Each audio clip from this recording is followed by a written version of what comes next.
Hello. So one of you requested had a very specific question for how to use bonk. The question was, can I use different volume inputs to trigger different things? So the idea being that if you clapped really quietly, it would trigger one sound, but if you clapped a little louder, it would trigger another sound, presumably different levels of clapping. So I knocked up a really basic thing that does that. It's pretty rough around the edges, but it works. So I thought I'd talk that through. So let's make our bonk object in PD. Let's make our font a little bigger for you. And I'm going to hook up my microphone to it. And as I've been doing in every one of these videos, I'm going to set up a threshold, and I'm going to make a little bang so that we can see it happen when it happens. So there we go. Cool, there's my bang. So the first thing we'll do, which we did in one of the previous videos, is taking out of the right inlet here, we're going to make a little object that will show us what the volumes are that are being recognized. So to do that, it's actually coming out as a list of two numbers. You may remember from one of the previous videos, the first number is like an identifier for what sound it's listening out for. And the second number, coming out the right outlet of unpack, is the volume that it's sensing. Again, from one of the previous videos, you'll probably remember that that volume, the minimum of that volume, you're actually setting here. So it's basically anything that's coming in below this volume here, below this slider, we're not getting anything of. So that's why we're getting numbers here of about 68. That's probably slightly higher than where this is now. If I bring this down, you'll start seeing lower numbers.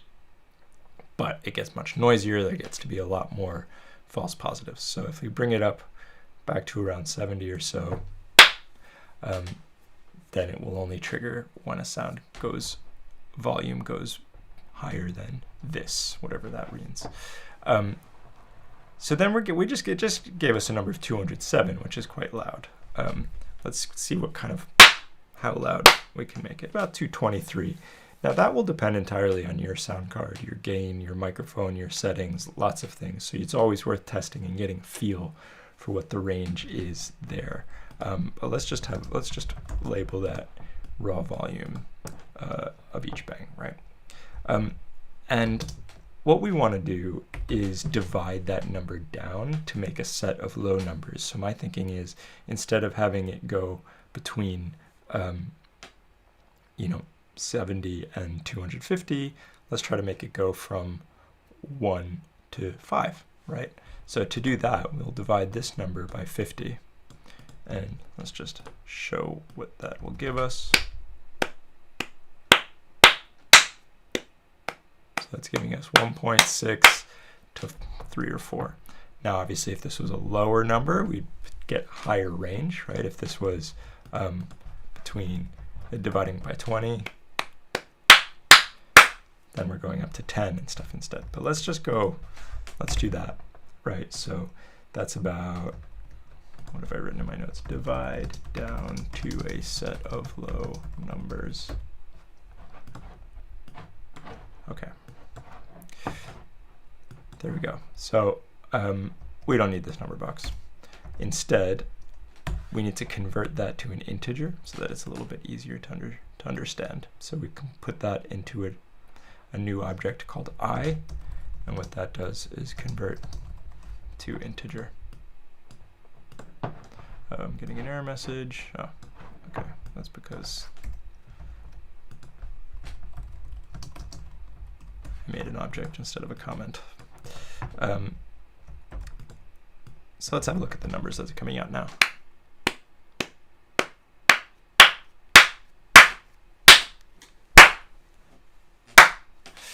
It's not wildly accurate. There was one false thing there where it went to 2 when I expected it to get higher. But roughly speaking, we're getting numbers between 1 and 4. There we go. And my microphone is up here, that's why I keep moving up back and forth like that. roughly speaking, the closer I get to the microphone, the louder the sound it's hearing is. It's not quite that simple, unfortunately, in a room like this, but there you go.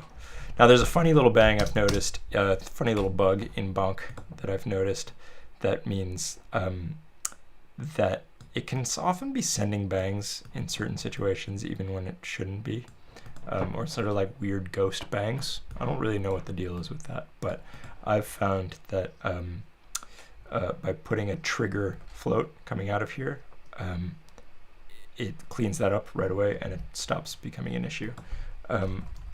So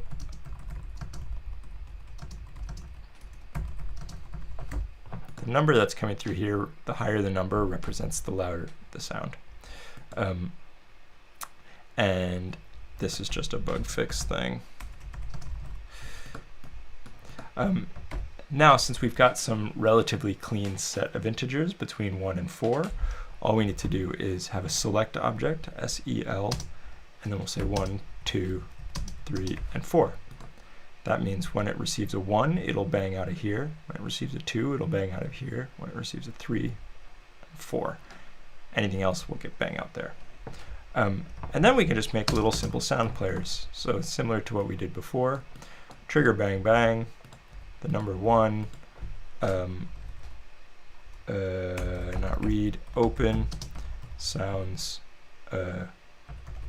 musicbox.wave, connect that to that, that to that, and all that into read SF, and out our sound card. There we go. So now when I do the quietest clap I can imagine. Is that working?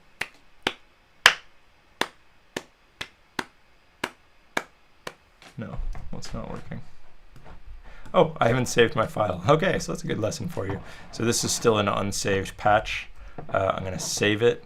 So that means that it didn't know where it was looking for sounds/musicbox.wave. So let's save my patch in here. Bonk tutorial. What am I up to? 6. Volume sorting. Okay, now that it's saved there, we should be able to. There we go. Okay, great. And let's do this. We can just copy this whole thing, but change the sound that's being triggered from number 2 to, what other sounds do I have in there? Drum, drum, and cymbal.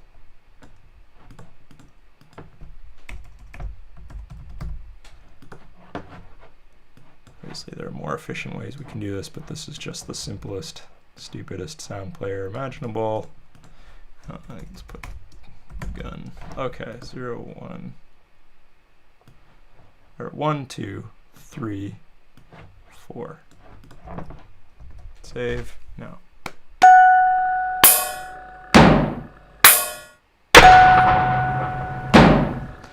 Now, one thing that is happening is that it's triggering.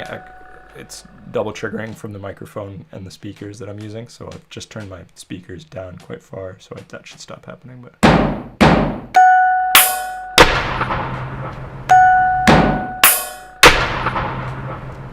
so that's actually remarkably effective there. I'm managing, that was twice in a row I managed to do like levels 1, 2, 3, and 4 of my clapping.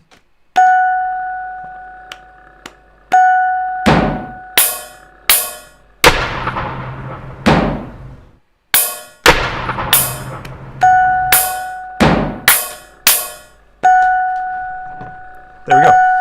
I'm going to turn this off, bring my velocity all the way up. So there you go, it works. So basically you can get this working yourself. What you'll probably find is that you'll need to muck around a bit with this number, dividing it to the set of low numbers, which will give you different ranges of this number, the resulting number. And then for the maximum range you have here, so if you want to trigger 10 sounds, then you need to set this divider accordingly, which will also be based on what number this is, right? So the minimum velocity, this raw volume, this division will then result in a range of integers here. and then you use those, you can populate this select with as many numbers as you want. 1, 2, 3, 4, 5, 6, 7, 8, 9, 10. And then you can have each one of those bangs coming out of select trigger any sound you like in any way you like, of course. Okay, that's that whole thing. So I hope that makes sense. Let me know if you have any more questions as usual. Thanks. Bye.